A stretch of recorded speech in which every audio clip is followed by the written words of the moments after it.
Welcome back to Seriously Funny. I'm your host, Mashnor Kabir, and I don't know where water comes from. This week, we talk about everything, nothing, I don't know, everything that we don't know, and laugh our way to oblivion with ignorance masks all over our face. So, ignorance is bliss. Well, yes and no. I'm incredibly loud right now. Goodness gracious. Are we better now? Okay, great. That was loud. Ignorance is bliss. Well, yes and no. Life is stupid and nothing is ever simple, or nothing ever has a simple answer, does it? I mean, here we are on this podcast talking about meditation, happiness, and acceptance. And the way to be happy is to stop wanting to be happy. The way to accept and practice non-attachment is to not want to practice non-attachment. Nothing is easy and nothing is simple, and everything sucks. Ignorance is not knowing, being unaware of a thing or situation, being unaware of some bit of knowledge. We've all heard it before. Ignorance is bliss. And honestly, for the most part, this is true.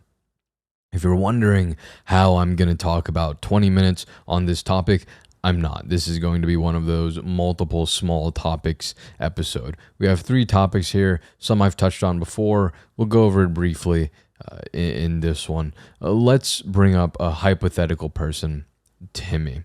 Timmy is pretty stupid. Really stupid. And Timmy gets bullied. Nothing physical. They just make fun of him now and then. Maybe they say that he has a face like a kneecap. That's an inside joke. But Timmy doesn't know what bullying means. Heck, the guy doesn't even know what being mean is. That's how dumb he is. The kid is so dumb and optimistic that he doesn't know he's getting bullied. He laughs with the people that bully him like it's all a funny joke. Timmy may as well not be getting bullied because he's living his life like an absolute and utter Chad. He may be an idiot, but that idiocity combined with incredible optimism and joy, this guy is legitimately blissful because he doesn't know what's happening at all. And in this way, ignorance definitely can be bliss. You'd probably be a bit more optimistic and hunky-dory if you never heard about a single crime in your life. You'd be a lot more willing to take risks if you didn't know the consequences. You're a lot more open to doing things if you don't know about what could happen that wouldn't be great for you. This is why ad campaigns for cigarettes back in the day focus on how they're going to kill you. And they did a pretty good job. Smoking is pretty low compared to what it used to be. There's a chance, of course, that the consequence of an action can be great for you, and you're actually less blissful than you could be if you know something. Knowledge isn't always depressing. It's just usually depressing. The first step in learning stuff is adopting nihilism. That's a fun fact. Now, the no part about ignorance being bliss. Although ignorance can be bliss, and it is bliss for the most part, the point in which ignorance becomes not bliss is when you're ignorant about something and you know you're ignorant about it. What happens then is this tension. You know that you don't know something, and you know your brain will become quite pessimistic and your brain hates you. If you haven't learned that, you're either a child or you've never experienced post-nut clarity. What happens when you're in this situation is that instead of bliss, you feel anxiety and stress. Your brain will jump to some possible not great conclusions. And even if you're a more level-headed, not catastrophic type of person, that possibility, that chance, it is the bad route, it'll eat at you. It'll make you wonder. It'll make you think. It will torture you. Because as much as ignorance is bliss, an even more powerful saying is that curiosity killed the cat. That's when ignorance becomes anxiety. When you become aware of that ignorance, that's when you lose the bliss. It's not knowledge that will ruin it. It's the realization that there is knowledge. There's definitely times where you may be completely okay with not knowing things. Some people are cool enough and phlegmatic enough to do that. Phlegmatic, there's a fun vocab word for the day. Where was I? How was that? Phlegmatic. Some people are cool enough and phlegmatic enough to do that. There are other times when people learn that they know something when they learn the thing. A lot of times you skip the step of knowing you don't know and you learn the knowledge directly. So depending on the information and the situation, that's a lot better. So for example, if you don't know something, generally you realize you don't know it when you figure the thing out. If you didn't know that the thing that makes you warm isn't just the sun existing, I mean, I guess it kind of is. What am I trying to say? If you know that the sun is yellow, is our sun yellow? Actually, I think our sun is red. Our sun is red. Yes, no, God dang it, now I gotta look it up. I'm reasonably sure that's red. Oh, wow. Well, I am just completely wrong, isn't it? There's different stages of sun color, though. Okay, well, this is just upsetting. Fine, okay. The sun is white. All right, screw me, huh? The sun is white. Great to know. It's not yellow or red. The sun is white. So it looks yellow or red. I mean, depending on the day, it can look like a lot of things. The stars have life cycles. There's red giants, and I thought that they're supposed to be a color, but I guess stars are just white because of effing light and all this stupid physics. Physics is dumb. Who made physics? Newton. No. But say you don't know what color the sun is. It looks yellow, and you think it's yellow. And usually, you're ignorant. I mean, granted, being ignorant about what color the sun is isn't really going to make you very bliss or not bliss. I don't think it matters much. But generally, when you don't figure out that you don't know what color the sun is until someone says to you, oh, the sun's not yellow, it's white. No one's just going to say, oh, the sun's not yellow, move on, just period, and then they walk away just to leave you there. It's like, well what the frick, what color is it then? What do you mean? You can't just say that and leave. But yeah, there's an example, and the sun's white, I guess. There's another fun fact for the episode. But generally, if someone told you the sun's not yellow and walked away, that would suck, okay? That's not a good time. So there's a shot that what you don't know isn't that bad, and all the anxiety and stress you feel when you do realize that you don't know something, but you don't know what you don't know. I don't know how much of this makes sense at all. When you realize that you are unaware of information, and that will cause that anxiety and stress. But the thing is, a lot of times the anxiety and stress is not caused just by the simple fact that you don't know. It's the catastrophizing and the fact that your brain will usually look for negative, just the way that we're primed. We generally just, due to a cautious nature, we're going to be pessimistic, right? There's like, oh, the sun's not white. Is it going to blow up? I mean, one day it will, but just that there's going to be a negative consequence that like eats at you, and if you don't know it, you'll just get like super worried, and sometimes you get worried about nothing. So in conclusion, look, ignorance is bliss. Sometimes it's not. Next topic. Oh God. Let's bring up another hypothetical who-man, okay? We had Timmy, let's say, I don't know, Kimi. Kimi is a who-man being, as one is, and she likes to eat food, as one does. She especially likes to eat food when she's hungry. Crazy. The thing is, she doesn't enjoy being hungry. It's not an especially coveted experience for her. But the thing is that when she's hungry, she feels like she could eat a horse. And after she stuffs her face with Zaxby's again, as one does, she feels incredibly full. She doesn't like this feeling of being full either.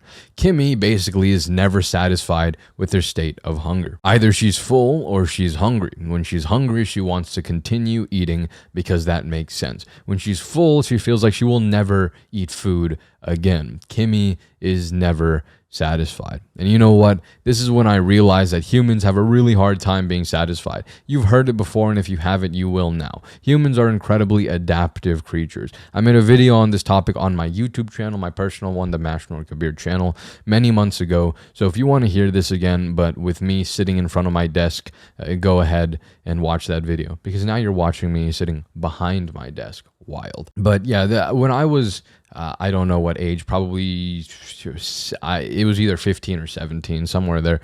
I was really hungry one day, and I thought, wow, this really sucks. Like, this isn't fun. Who wants to be hungry? And then I ate a bunch of food, and then I was full, and I was like, holy crap.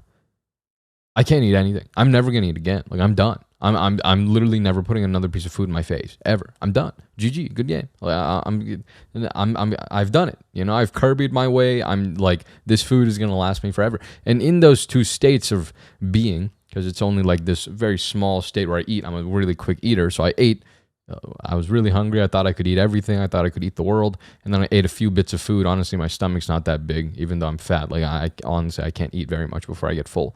But I became full and I thought, oh, I can't eat anything ever again.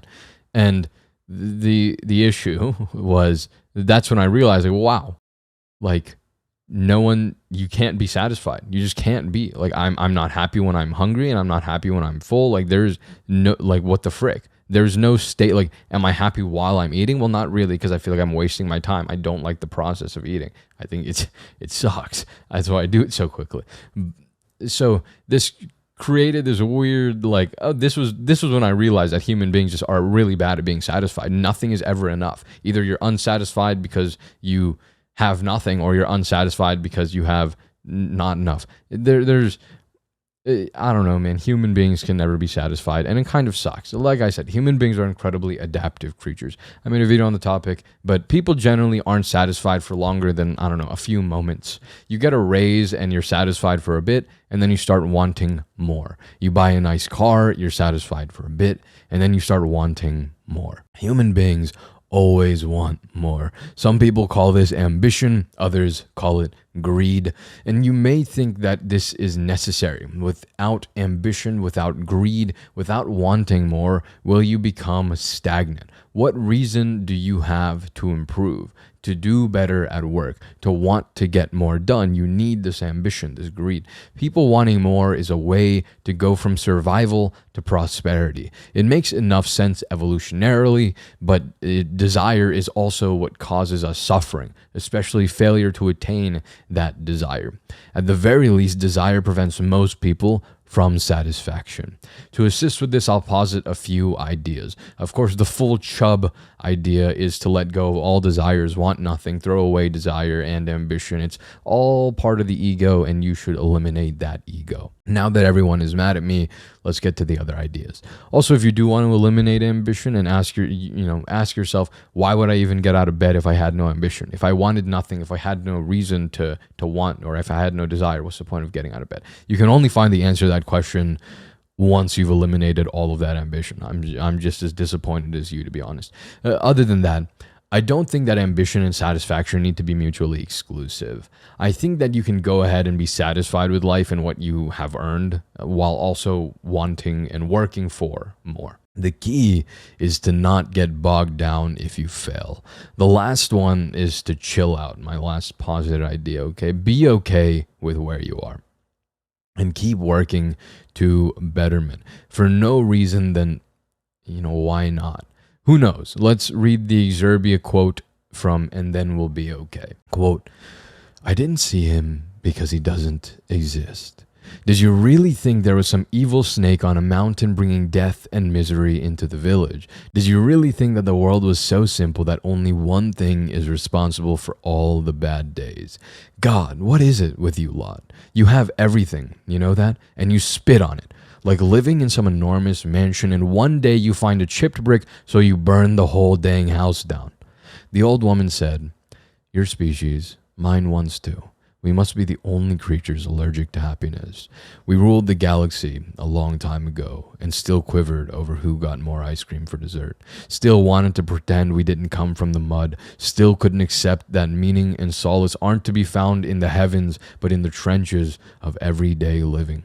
We'll know everything, and then we'll be okay. We'll kill everything, and then we'll be okay. We'll forget everything, and then we'll be okay. We'll live forever, and then we'll be okay. We'll cling to everyone, and then we'll be okay. And even then, we weren't okay, because that's not how the game works. Great quote, end quote. Finally, Occam's Razor. You've heard of this before. I'm not going to make time. This has never happened before. That's not true. It's happened before. Finally, Occam's Razor. You've heard of this before. You probably heard that the simplest explanation is most often the correct one. That's kind of true. Kind of true. but not really. It doesn't say that exactly. The philosophy, the idea of Occam's razor, the Occam guy, he didn't really mean it by that way. He didn't mean it that way.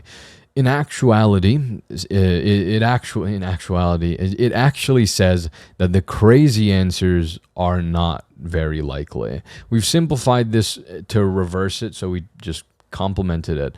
But the thing is that the philosophy is called Occam's razor for a reason. Occam's razor is supposed to cut assumptions that are less likely. So if you find a dollar bill, this is an example you might have heard if you heard of Occam razors. If you find a dollar bill in your pants after you wash them, yes, aliens may have put them there, or you left them when you washed your pants.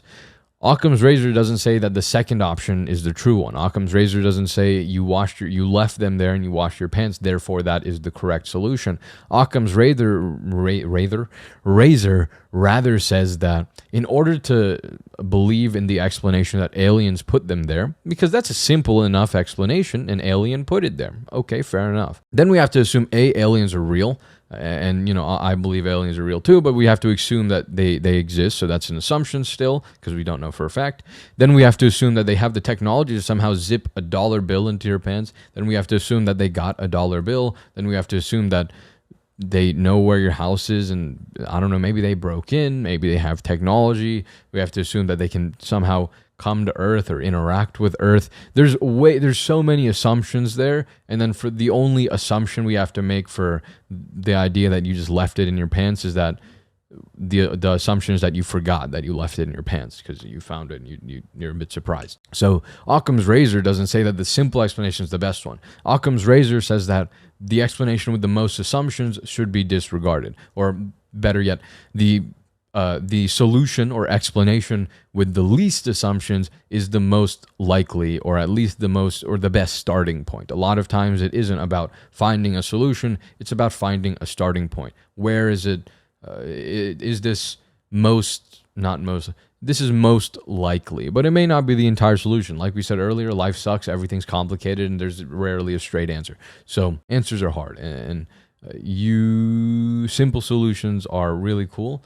But if those simple solutions make 50 assumptions to get there, they either aren't true or they aren't a constant generally. So Occam's razor is actually meant to narrow down your search rather than give you a solution of your options. Honestly, that's all I got for that. Here's a philosophy you've heard about a million times, and I just told you that it's wrong and what it actually means. I'm glad that we've all learned something. Today we learned that nihilism is the first thing to adopt if you want to be a smart person. We learned that the sun is white, and we learned that everything you know is wrong. I'm glad that we've gotten those lessons through. What I've learned is that you should hit like and subscribe and hit the 5-star button in whatever app you're listening to this. I'm still watching Code Yes. I'm going to finish, I don't know when, maybe in 2 to 3 days. School has been really rough this week, and I think it will be really rough next week. I have to take 2 exams. I have to take 1 exam, 1 quiz, and possibly another exam. It's kind of up to how fast I move.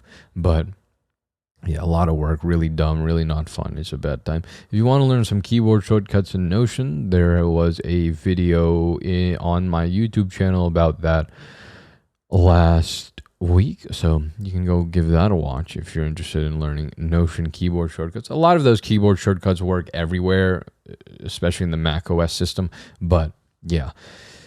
2 weeks away from my summer semester being over, so that's that's cool, I guess. I got 2 tests and 1 quiz and 1 assignment paper and then a bunch of random module things, and then I'm done. So hopefully that response paper will get done next week, quiz will get done next week, exam 3 will get done next week, and then I have to do a final exam and then another exam the week after that.